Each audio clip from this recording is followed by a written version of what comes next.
afford to be wrong with this investment of $21 million. And I believe that a good deal today is a good deal tomorrow. That's Councillor Susan Stevenson. Now, she wants to delay the plan. She says it's rushed, and the city should consider more options. Take a breath. Come back with something truly amazing. The very best next step for all Londoners in 2024. Okay.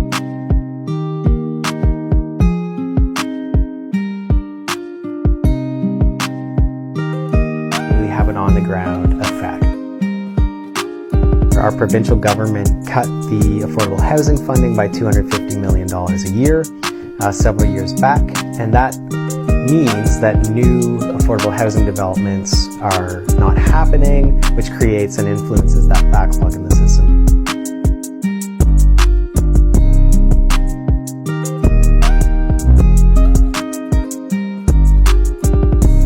When we look at having governments who remove things like rent controls or don't strengthen those kinds of pieces, and rents are allowed to escalate to a point that they're inaccessible for everyone, and social assistance can't even get you the cheapest apartment that you can find.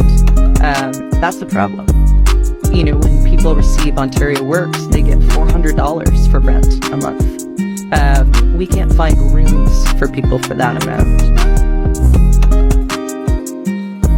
Money. We need to halt the hubs, everybody! Wasteful money coming your way! Jeanette Cameron is angry because she says the plan won't help enough people. There are 2,000 homeless people in London, but the hub plan focuses on the 600 with the highest needs. I don't feel like this is the proper way to go. I think the money should be allocated into a good or great winter plan, and some of the numbers and ideas need to get recrunched and back to the drawing board.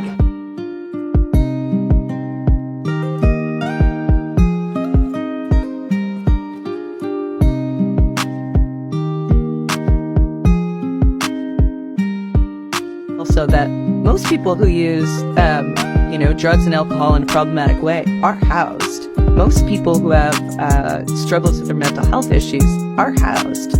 And so why are we not allowing that opportunity for people who are experiencing homelessness to have that same foundation?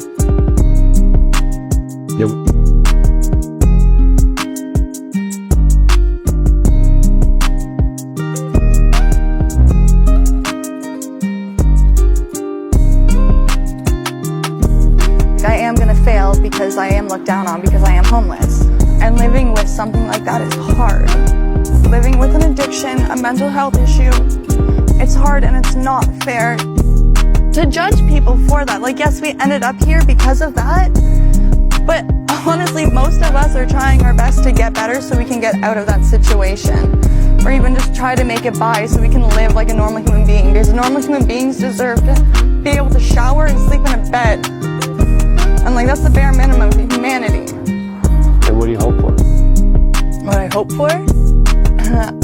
I hope to be okay. Honestly, at the end of the day, always my hope that I can make the right decisions to make sure everything works out. I believe that the city could be doing much more proactively. I never anticipated when we passed this phase of implementation that there would be a standing ovation or applause. I'm not going to celebrate until I see people off the streets, indoors, getting the supports they need. When I see impacts, that's when you'll see me stand up and clap.